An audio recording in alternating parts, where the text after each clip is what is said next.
Hello, my name is Jeff Thomson. I'm President and CEO of IMA, the Institute of Management Accountants, which is one of the largest and most respected associations focused on advancing the management accounting profession. I'm very pleased to welcome our interview guest, Mr. Bill Knese, who is CFO of Angus Industries, an employee-owned company based in South Dakota, whose focus ranges from small utility equipment to some of the largest earth movers in the world. Interestingly, Angus Industries was just sold to Worthington Industries. Bill is a certified management accountant. The intention of this inaugural launch of CFO Insights is to offer CFOs and their teams around the world insights and ideas relating to challenges of the position in light of market demands and global economic conditions. Thank you and welcome, Bill. Thank you, Jeff. It's a pleasure to be with you. Bill, private companies account for significant jobs growth and entrepreneurism in the U.S. economy.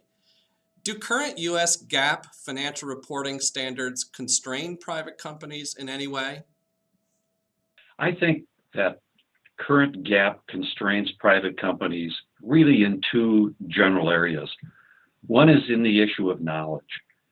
If you're a CFO in a private company, you need to stay current with the accounting pronouncements because obviously that's your field. That's what you're responsible for. To the extent that there are numerous and to the extent that there are overly complex accounting standards, they take more time to go through, to understand, and to implement. Add to that the time that it takes your auditors to come up to speed with that, and significantly, there's a number of issues that just take time to go through and resolve. The second major constraint, I think, is in the area of cost. To the extent that all of this prep time, all of this knowledge gaining activity is underway, there's less time to spend on the business.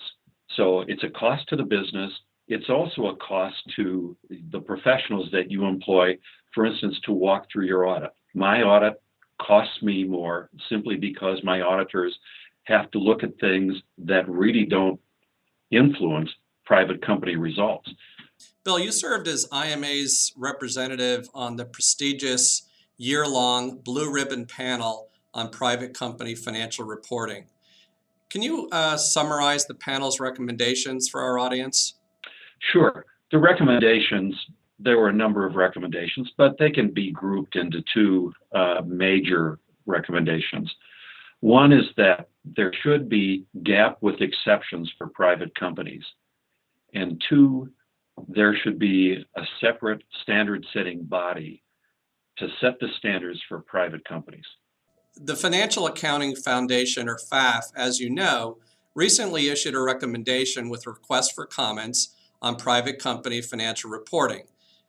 Do you agree with their recommendations, which only partially align with the Blue Ribbon panel recommendations that you just summarized?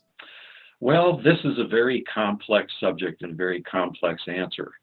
Let me start by giving you a little bit of history on this.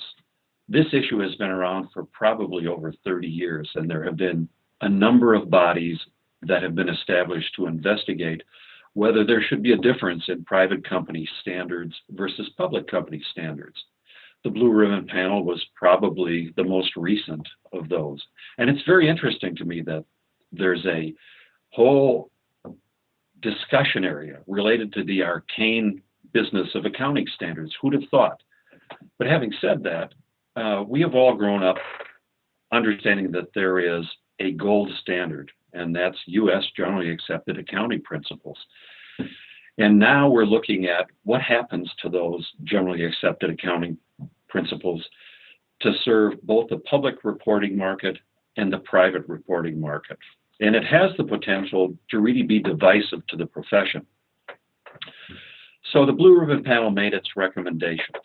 And now we have FAF that comes back and says, well, we believe in a number of those recommendations. We can implement a number of those recommendations.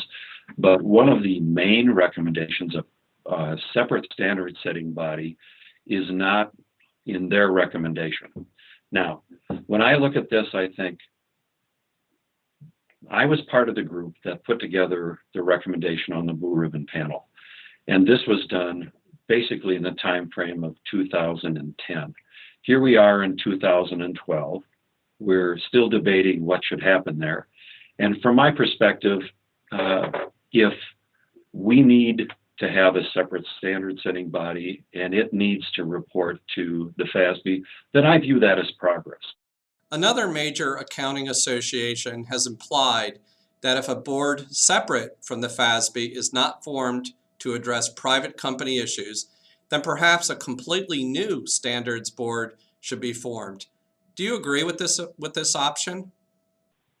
Well, first of all, it's an implication, and we all take some meaning from what's implied, but we haven't seen anything that's concrete at this point.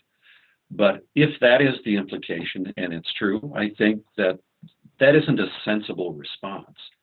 You know, accounting standards have the ability to influence capital flows, and so we need to be careful that those of us who are in the field, who actually practice in this area, understand what those principles are. And what we don't need, in my opinion, is a set of competing bodies that are looking to change the direction of the debate. First of all, I believe in a standard setting body, and the idea or the notion that somebody simply would pick up their chips and run because they don't like the way this is going, to me, doesn't make any sense. Thanks, Bill, for your candor. In the meantime, what should private companies be doing? Stay the course? Well, we do have a set of standards that we all agree with. Agree with is probably too strong a term, that we all grew up with. And while we have some differences with individual standards, the application of those standards or the disclosures that come from those standards, we still do have a set of standards.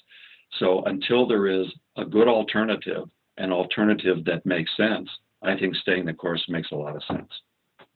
Bill, it's been a pleasure speaking with you today, and I am sure that your financial expertise will engage and educate our viewers.